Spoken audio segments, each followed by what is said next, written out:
mwabari mu nzira ya Yesu nimusinzire kuko mumaze gusinzira satani yo batimiza mwabari mu nzira ya Yesu.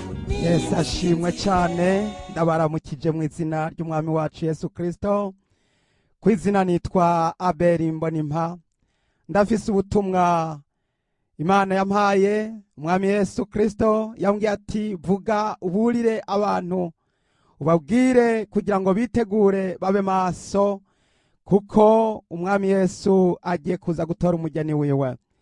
None rero ubu butumwa bugere ku bantu batuye mu bihugu byo muri Canada, muri Amerika ndetse no mu Burayi.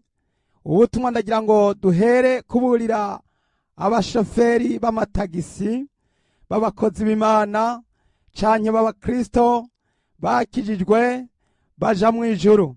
Mwene data, iri jambo ry'Imana ndagira ngo rigere ku bakozi b'Imana bakora ubuzi butandukanye, harimwo abashoferi b'amatagisi, abakora kwa muganga. Turaza kuraba ibyaha byababereye imitego ku bakozi bakora mu buzi butandukanye, ariko bakakiyiba gahumbezi maze bagahitamwo kwemera gukorera amahera, ariko bakihakana shebuja. Muri ico gihe usanga bashigikira urumogi, bagashigikira ibiyayuramutwe, bagashigikira inzoga ziborera, bagatanga itabi. Abandi bababwira bati nimunjane kugura urumogi, bakabatwara ngo nta kibazo ngo kizimari ku kazi, bakabatwara kuza kugura itabi n'inzoga maze bakabatwara bati nta kibazo. Mwene data, ndagira ngo wewe mukozi w'Imana, wewe mu Kristo, ijambo ry'Imana rivuga ngo ntimukifatanye n'abatizera, kandi ijambo ry'Imana rivuga ngo hahirwa umuntu aticarana n'abacokoranyi, adahagarara mu nzira y'abanyabyaha. Reka rero tubanze dusengere iri jambo ry'Imana, hanyuma duce twinjira muri Bibiliya turabe ico Imana igomba kuburira aba bantu bo mu bihugu bitandukanye. Nuko reka dusenge. Data mwami wacu Yesu, mu izina ry'umucunguzi wacu yadupfiye ku musaraba i Golgota, Yesu Kristo umunyanazareti, ndongeye kugushimira yuko ari umpaye uyu mwanya kugira ngo iyi mburi ishobore kugera kuri bene data bose bari mu bihugu bitandukanye munsi y'izuba. Urakoze mwami, iri jambo ryawe mwami data buja, iri jambo ryawe rigere ku bantu bose rigenewe, maze abaryumva bose bihane bakira umwami Yesu. Nuko ndabisenze nizeye mu izina rya Yesu Kristo umwami wacu, amen. Bene data bwoko bw'Imana, reka tuanze dusome amajambo y'Imana. Turahera mu gitabo c'abavugishwa n'Imana Habakuki, igihimba ni ca kabiri. Turasoma duhereye ku murongo wa 15. Jambo ry'Imana riravuga ngo azobona ibara uha mugenzi we ibinyobwa, na wewe umwongera kubituriranije ukamuboreza kugira ngo wirabire ubwambure bwiwe. Utumbaraye ibiteterwa mu gishingo c'icubahiro, endanywa nawe wisige ubusa.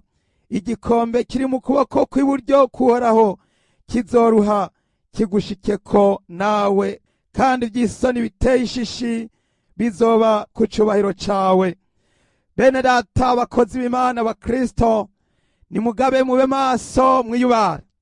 Hari ubuzi bwinshi butumye abantu benshi barimwo barifatanya n'abasambanyi. Hari ubuzi bwinshi burimwo buratuma abantu benshi bariko barifatanya n'abanywe tabi, n'abanywe inzoga ziborera. Abantu ugasanga barimwo barifatanya n'abanywa urumogi kandi batabizi. Abandi nabo barabizi kandi barabisobanukirwa, ariko kubera yuko bari mu gihugu kigoye, bari mu bihe bigoye, aho umuntu atarima, aho umuntu atacakora kindi, atunzwe no kurondera ico rikesha, mu kurondera agashahara ko kugira ngo ashobore kuriha amafagitire, ashobore kuronka ikimubeshaho cyo gusuma, ngo abone ivyo kurya, ngo abone ivyo gutunga abana, ngo abone ivyo gutunga umuryango. Gutyo rero bamubwira bati genda utange isigara, akora mu Résidence, akagenda akaritanga akarisokora hariya mwikarata yaryo, akaritanga akarihereza abantu bakanwa bagatumura. Abandi ugasanga umuntu araje ari umushoferi w'umutagisi ati ntwara hariya kugura itabi, ati ntwara hariya kugura urumogi. Akamutwara akamushikanayo, maze akagenda akinjira akarugura, yarangiza ati nsubiza iyo wankuye. Abo bose barabikora, ariko Imburi ndagira ngo ugere ku bakristo. Abakozi b'Imana benshi bakora mu butagisi muraburiwe. Abakozi b'Imana, abakristo abariko baritegura kuja mu ijuru, ndagira ngo mbabwire yuko uyu wavugishwa n'Imana yarabiburiwe, arabibwirwa kugira ngo nawe abigeze kubera no kubana b'Imana, ngo azobona ibara uha mugenzi we ibinyobwa, nawe umwongera kubituriranije. Mwene data mwibuke yuko ishengero ry'umuvyuro rya Pentekote rikiza, batari bemerewe canke ata muntu yaza gukora ku kiboreza canke ngo amufashe kumutwaza inzoga mu kabare. Nimba udashobora gutwaza inzoga mu kabare, ni gute washobora gutwara umuntu kuza kugura urumogi? Nimba udashobora gutwaza inzoga kuja mu kabare, ni gute washobora gutwara umuntu kuza kugura inzoga mu masosiyete de selection du Québec muri sake, ukaja kumutwara kuri depanere kugura ibiyeri, kugura wisiki, kugura Heineken, kugura ibiyayuramutwe, maze ukamutahana. Yewe mukozi w'Imana, ndagira ngo mbabwire yuko Imana yacu ari Imana ipfuha, ntishaka ko wivanga, ntishaka yuko wifatikanya n'abasambanyi. Hari abandi batwara abantu kuja gusambana, akamubwira ngo ntwara, yagira atya ukabona umurenganije hariya agiye gusambana. Hariho n'abandi bavuga bati koko ngiye gusambana, ngiye muri ivyo. Ndagira ngo mburira abantu bakora ikazi y'ubutagisi basanzwe ari abakozi b'Imana. Mwene data, uri kuragendana nawe, uri kurajana nawe, ndagira ngo nkubwire yuko hari ijambo ry'Imana riboneka muri Zaburi ya mbere. Uwanditse Zaburi ya mbere yarazanye ijambo ry'Imana, aravuga ngo hahirwa umuntu atagendera mu nama z'ababi. Umaze kumenya yuko urya muntu agendera mu nama z'ababi, umviriza ico Imana ivuga ngo hahirwa umuntu atagendera mu nama z'ababi, adahagarara mu nzira y'abanyabyaha, aticarana n'abacokoranyi. Hariho abantu benshi barimo baricarana n'abacokoranyi, hariho abantu benshi bariko barasangira n'abasambanyi, bariko barasangira n'imborerwa. Ariko mwene data, bari muri ibihugu vya Canada, Amerika, Burayi na Australia, mwese muraburiwe, muraburiwe kugira ngo mureke kwicarana n'abacokoranyi, mureke kwicarana n'abanyabyaha, kuko ijambo ry'Imana rivuga ku murongo wa 4 ngo ababi ntibamera batyo, ariko baba nk'umuguruka utwarwa n'umuyaga. Nico gituma ababi batazoshobora guhagarara ku munsi w'amateka canke abanyabyaha mw'ikoraniro ry'abagororotsi. Mwene data, ndagira ngo nkubwire yuko Uhoraho ariko arabona ivyo vyose, ariko arabona iyo nzira y'abanyakibi, ariko arabona iyo nzira nawe ushigikiye, kandi warakijijwe. Wagombye gukorana n'abizera, wagombye gukorana n'aho abantu bariko barasenga, wagombye gukorana n'aho abantu bariko baravuga ubutumwa. Ariko noneho wirirwa muri ivyo, wirirwa urasafiriza abantu, ubatwara kugura urumogi, ubatwara kugura inzoga ziborera, ubatwara kugura itabi. Abandi bakora mu Résidence na hajya bantu bakora bagira ngo utegereza gutanga itabi, ngo umuganga yaramwemereye kurinwa, ngo none siwe warimubuza, ukaja nawe ugacija nago. Abantu benshi bariko baratanga itabi, kandi arabakozi b'Imana, kandi arabakristo. Abantu benshi bakora muri ivyo bisata baraburiwe. Wowe ukora muri ico gisata gishigikira urumogi, kigashigikira ubusambanyi, kigashigikira itabi, kigashigikira inzoga ziborera, uraburiwe. Uzobona ibara kuko uri kurashigikira abanywa rumogi, uzobona ibara kuko uri kurashigikira abanywa itabi, uzobona ibara kuko uri kurashigikira abanywa inzoga z'ibiyayuramutwe. Mwene data, ngwenda nawe ngo igikombe kiri mu kuboko kw'Imana, ngo igikombe ngo nawe ngo kizoruha kigushikeko. Ngo ivyo bituranije uri kuraha abandi, nawe wopfuma wakira nawe, ngo nawe ngo igikombe kiri mu kuboko kw'Imana kuhoraho kizoruha kigushikeko. Igikombe c'uburake bw'Imana. Nico gituma iyi mburi je hageze, iyi mburi je kuburira kugira ngo ntiwisuke mu kaga, kugira ngo ntiwikwegere. Vayo, vamwo, reka, sigaho, garukizaho, gezaho, ntusubire, ntusubire mwene data. Imana yongeye kukuburira, Imana irakuburiye. Ababigendeyemo mwihane, ababigendeyemo mwihane, mubireke, mubireke. abakozi b'Imana bahagarara imbere z'abandi mukaba muvuga ubutumwa bwiza, ariko ugasanga uragenda uganira n'umunywarumogi, ugenda uganira n'umusambanyi, ugenda uganira n'urigiye kunywa inzoga, wagiye warangiza ukamufasha, ndetse yaziterura zizanye muri tagisi mu modoka ukazimuteruza, ati nta kibazo, ati kizima ndi ku kazi. Nuko rero mwarahinduye ijambo ry'Imana. Wa muvyuro wa Pentekote ntawe ukiriho muri mwebwe, wa muvyuro wa Pentekote ntawe ukihari. Ico waciza nuko nawe wosubira ku muvyuro wa Pentekote, wosubira ku muvyuro w'abakizwa. Imana ihabwa icubahiro cane. Nanje maze kubibona naciye ndabihagarika, naciye nsezera, nsubiza shetani ibintu vyiwe, maze mbwira umwami Yesu ntimbabarira ndi umunyavyaha, gushigikira baja muri ivyo. Ubwa mbere nagenda ndasemerera, ndababwira ubutumwa, ndababwira kwihana, ndababwira guheba urumogi, ndababwira guheba inzoga ziborera, ndababwira guheba iryo tabi, ndababwira nti ivyo vyose mugomba kubiheba. Nuko rero namaze ibihe vyinshi ndababarira, ndababurira, ariko noneho nsanga uko ngena ndababurira niko nanje ahubwo ndimwo ndabafasha service yo gushaka kugira ngo nabo babironke, kuko ariyo kazi n'abandimwo. Ariko ndagira nkubwire yuko muri ico gihe nahise mpishurirwa, ndagirirwa ubuntu n'Imana, nsaba Imana imbabazi, nsaba Imana ikigongwe, amaraso ya Yesu Kristo aranyuhagira, maze muri ico gihe mpagarikiraho kugira ngo mbandanye gusenga Imana. Nuko Imana ishima ijambo, iri jambo ndarihabwa kugira ngo mburire abandi abakozi b'Imana. Ibi vyabaye kugira ngo mburire n'abandi. Abantu benshi bagendera muri ivyo, ivyo bintu ntaza kubibwirwa, sinari gushobora kugira uwundi mbwira canke mburira ubwo butumwa bw'imbori. Ariko mwene data, ubutumwa nawe bugushikeko, ubutumwa nawe bukugereko. Umwami Yesu Kristo yaraburiye abantu azoza asanga basangira n'ababoregwa. Iri jambo ryo gusangira n'ababoregwa naragiyumviriye ko nsanga ni hahandi umuntu usanga asangira n'ababoregwa, kuko ubakorera service bakaguha amahera, ubakorera service maze barangiza bakagushimira, mugasangira muri vya bindi uri murabafasha, nabo bakaguha amatabisi, bakaguha amapurboire, bakagushimira kuko wabakoreye iservice. Reka turabe iryo jambo ry'Imana. Umwami Yesu Kristo yaravuze ku vy'abashumba, ku vy'abashumba azosanga batasangiye n'imboregwa. Reka twumve muri Matayo igihimba ca 24 umurongo wa 45 dusome mu izina rya Yesu. None ninde mushumba wo kwizigirwa w'ubwenge shebuja yosigara nabo mu rugo rwiwe ngo abagaburire igihe kigeze?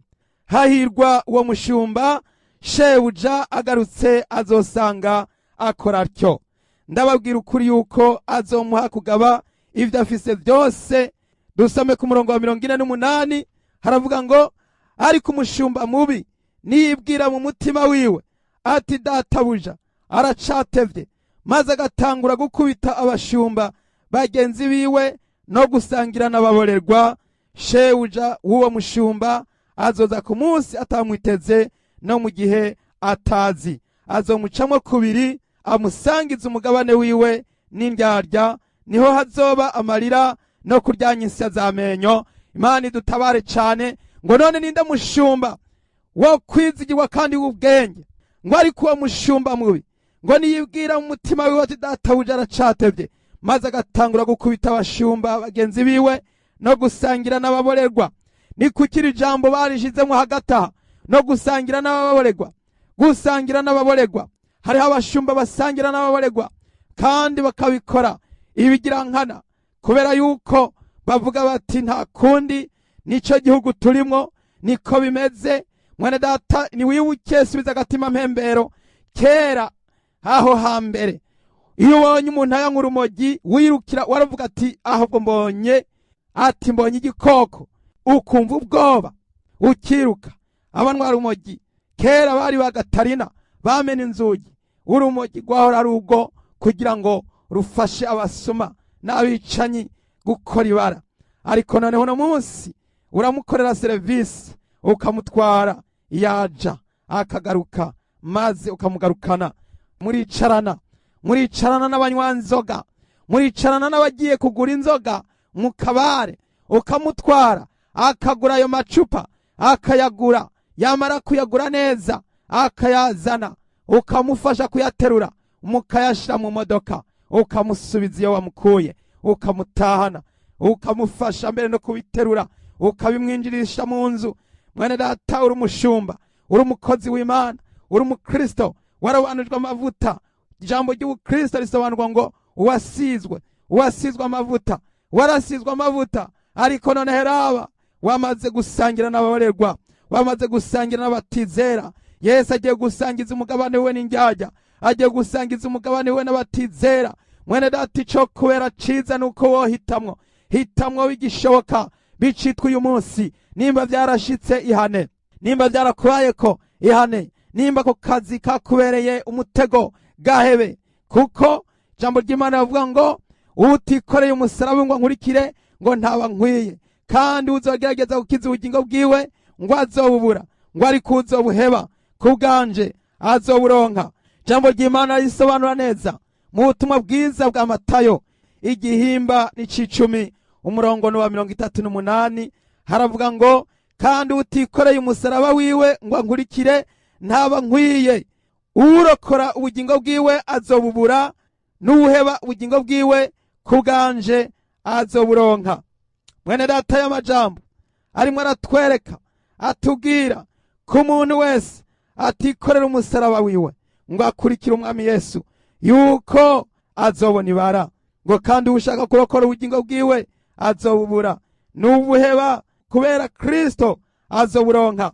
Mwene data, aya majambo ukiyumva, ndagira ngo nawe uce utangura gusemerera, ubwira abantu baburire, kuko abantu benshi barazimiye, bazimiriye muri ibi by'isi, bazimiriye mu gukunda amagara, bazimiriye muri gukunda ubugingo bwa none, ariko bari bagiye ubugingo bw'ejo, bari bagiye ubugingo bw'ahazoza. Yesu Kristo yaravuze ati unyizera niyikorere umusaraba wiwe ankurikire. Hariho n'andi majambo hano atwereka yuko utazokwaturira Yesu ngo amwemangire, ngo amwaturire, ngo abwire ubutumwa abandi, ngo asemerere, yuko nawe Yesu bizamutera isoni kumwaturira imbere ya data n'imbere y'abamarayika bera.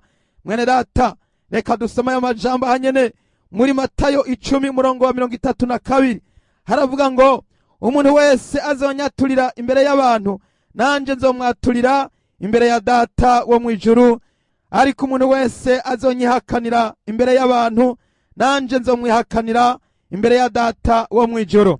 Mwene data, tangura ufate ingingo yo kwemangira Kristo muri bihe bikomeye, muri bihe bitoroshe. Igihe kirageze cyo kugira ngo twemere kuvuga, twemere kwatura, twemere kwemangira Kristo. Mwene data, uravuga ubutumwa yegome, ariko tangura wiyamirize abasambanyi n'abanywa urumogi, ureke kwicarana n'abanyabyaha, ureke kugendana nabo, ureke gufatanya serivisi nabo, ureke kubazeramwo ibyiza n'ibyizigiro, wongere kwitandukanya nabo. Jambo ry'Imana riratubwira neza ngo ntimukifatanye n'abatizera.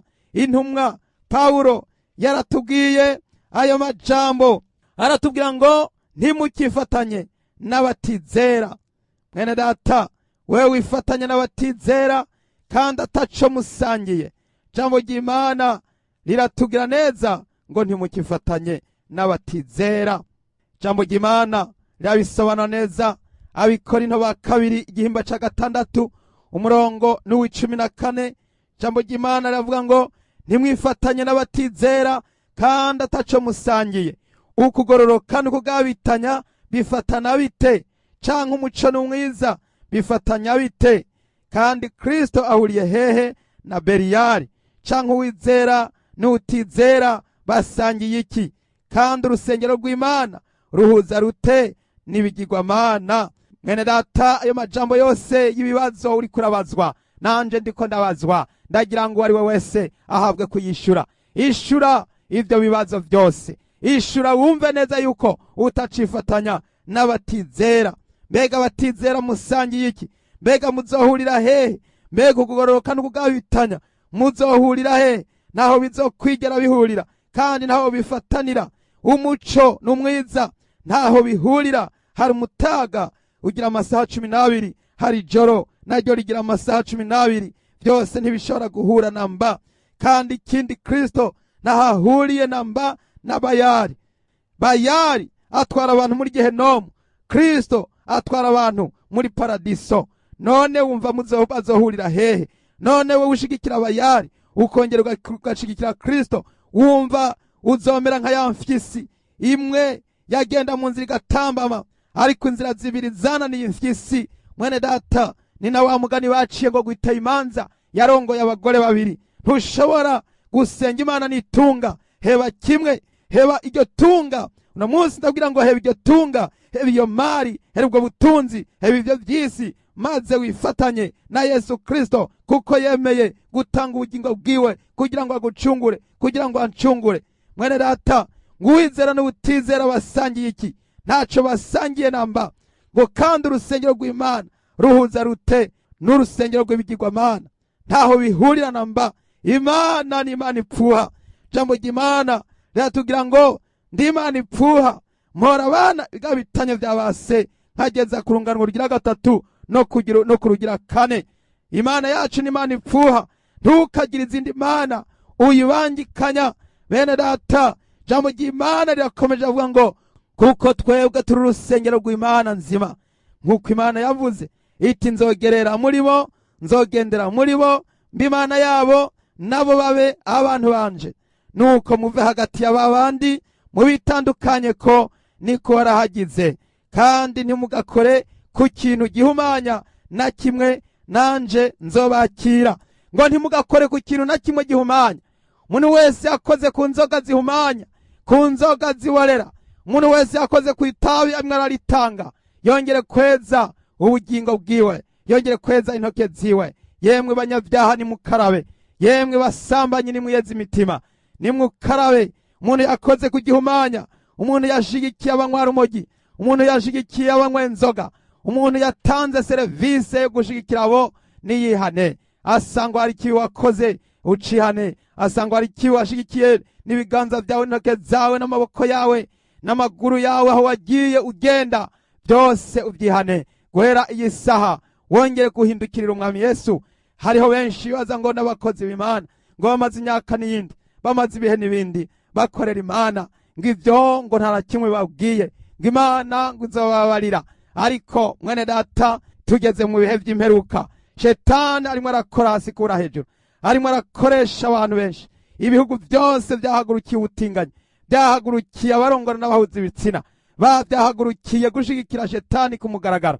Ndagira ngo mburira abantu mwese bari muri ibyo bihugu, muri ibi bihugu turimo, mugabe mube maso. Ibihugu bya Canada biraburiwe, Canada iraburiwe, igiye kubona ibara, kuko yashigikiye ibi byaha by'isodomu ni Gomora, ibi byaha byo kurongora n'abahuje ibitsina.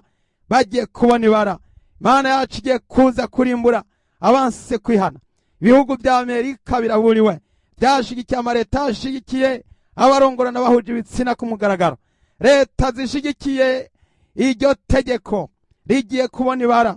Iyo leta igiye kubona ibara, kuko bariko baragarariza Imana ku mugaragaro. Bihugu byose harimo n'iki gihugu turimo ci Canada, umuntu wese ari muri iki gihugu yongere kwihana. Umuntu wese ari muri iki gihugu yongere kwitegwa uburake n'umujinya w'Imana. Imana igiye kurimbura iki gihugu nkuko Sodomu ni Gomora yarimbuwe. Abantu barabwiwe baranka kwihana, abantu barabwiwe baranka kwihana. Loti yarasemerera, yaravuga ubutumwa kugeza naho agira intuntu na kabonge. Yama abona ibikorwa bikorwaho, yama yumva ibivugwaho hano, akabona ibihakorerwa. Yama n'amarira, yamarira, yamataka, yamatakamba. Imana igera igihe iraza iramwibuka, iraza iramwibuka. Iciye kwa Aburahamu iravuga ati naco nokora nabanje kubwira umusavyi wanje Aburahamu. Iramubwira yuko igiye kurimbura, igiye kuraba ibikorwa bikorerwa i Sodomu ni Gomora. Iramubwira ati have ngende, ati ngira ngo ndabe kubihavugirwa ari byo, ninasanga ari byo, hanyuma mpeze menye ico ndi bukore. Nuko rero Aburahamu arasenga, asengera abantu bari Sodomu, arabasengera kuko yazigamwo yuko harimwo uwiwabo, harimo uwiwabo, harimo Loti. Nuko Aburahamu afata igihe cyo gusenga, asabira ab'i Sodomu. nuko rero mwene data, mbega wowe urimo urakora iki? Urimo urakora iki mu gusengera ab'i Sodomu? Reka dusome mu Itanguriro igihimba c'18 umurongo wa 20, twumve ingene Imana yamaramaje kurimbura Sodomu ni Gomora. Umurongo wa 20 haravuga ngo, maze Uhoraho aravuga ati, induru ziri Sodomu ni Gomora ko ari nyinshi, kandi ibyaha byaho bikaba byabaye ikirenga. Ndamanutse ndabe yuko bakora ibihwanye rwose nuko induru zaho zanshikiriye, kandi namba atari ko biri ndabimenye. Imana igiye kumanuka kuraba ibirimo birakorwa na Sodomu ni Gomora. Sodomu ni Gomora no munsi yakoze ibyaha by'amahano menshi. Ndagira ngo ubutumwa bugere ku bantu bari mu bihugu birimwo amareta yashigikiye iby'i Sodomu ni Gomora, yuko Imana igiye kumanuka, igiye kuza kuraba ibihakorerwa. Ndagira ngo mbwire abantu, ndababwire abakristo, yemwe bakristo muri ibyo bihugu, nimwibaze nimusuzume murabe yuko muriko murakora igikorwa nk'ico Aburahamu yakoze. Aburahamu yafashe umwanya wo gusenga, yafashe umwanya wo gutakamba, atakambira Imana kugira ngo ikize imiryango yabo. Birashoboka hano muri iki gihugu kaba bafise umuryango, tangura kuhaburira, tangura kuvuga, tangura kubaburira, tangura kubasengera. Umurongo wa 23 uravuga ngo, maze Aburahamu aramwegera aramubaza ati, mbega none worandurana abagororotsi n'abanyabyaha? Kumbure muri ico gisagara hobamwe abagororotsi 50, none wokirandura ntugitunge kandi kirimwe abagororotsi 50. Aburahamu atangura kuzana ibiharuro. Aburahamu atangura kuvugana umutima uciye bugufi, abaza Imana ati, kumbura ico gihugu c'i Sodomu ni Gomora coba kirimwe abagororotsi, ntukirandurane n'abagororotsi, hoba harimwe abagororotsi. Birashoboka mwene data, wewe nawe woba uri muri abo, woba uri umugororotsi muri abo, woba wararonse ijambo ry'Imana, woba uri umukristo, woba uri umuvugabutumwa, woba uri umukozi w'Imana. None nawe mbega ntubona yuko uzavuranduranwa n'abari muri ico gihugu, abari muri ibi bihugu? Ubwo ntubona yuko uzavuranduranwa n'iyi Sodomu ni Gomora iri ngaha muri Canada, iyi Sodomu ni Gomora iri muri Amerika, iyi Sodomu ni Gomora iri muri Europe, iyi Sodomu ni Gomora iri muri Australia, iyi Sodomu ni Gomora iri mu bihugu byashigikiye abarongora n'abahuje ibitsina, n'abashigikiye urumogi, n'abashigikiye ubusambanyi. Mwene data, nawe suzuma urabe ntiwe warashigikiye abo. Ibyo byose bigiye guhitanwa, bitembanwe n'umuvo mu izina rya Yesu. Tangura gufata umwanya wo gusenga, tangura gufata umwanya wo kwingingira Imana, cane cane uhere ku bugingo bwawe, usaba Imana ikurokore, usaba Imana gutabara. Imana yaraje imaze kuza, igeze hariya i Sodomu ni Gomora, igeze yisanga koko niko biri. Abamarayika bahatswe kubaviyora, bahatswe kubakorera ivyamfura mbi, bahatswe kubafata ku nguvu, maze babatamwa uruhoni.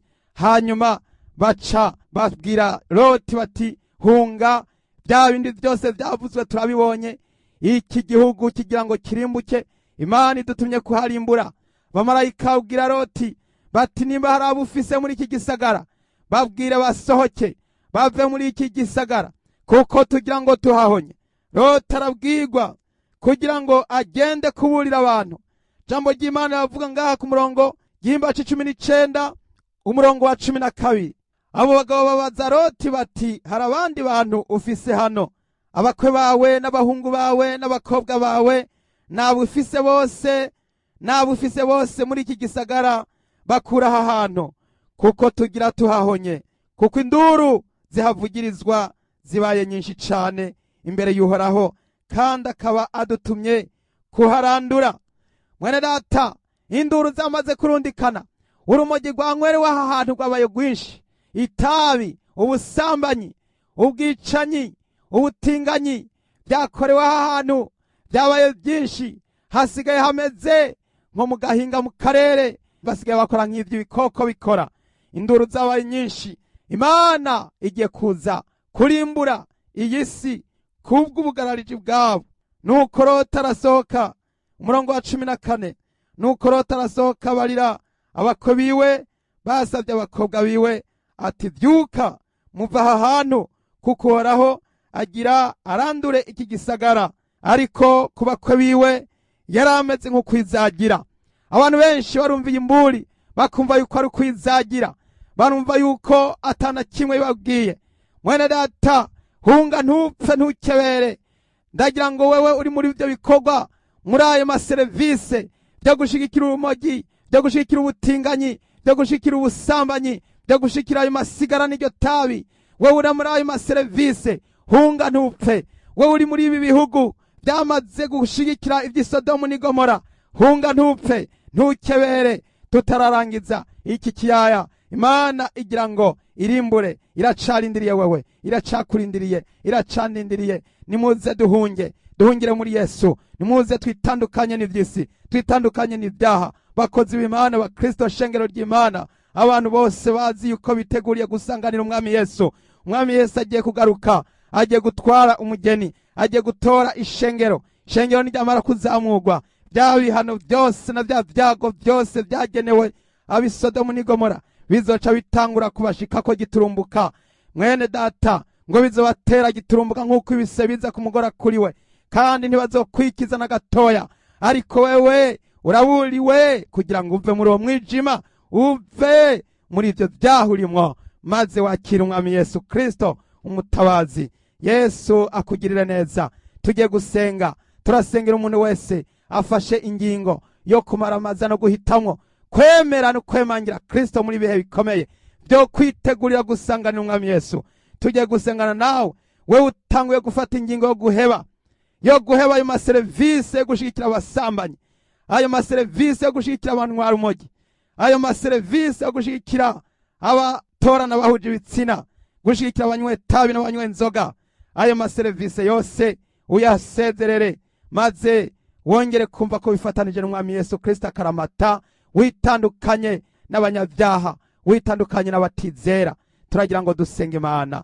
Mwami wacu Yesu Kristo, ndagushimiye cyane kuko iri jambo ryawe mwami warimpaye kugira ngo ryongere kuburira abantu batuye muri ibihugu byamaze gutegwa, bigategwa n'uyu mudayimoni w'isodomu n'igomora.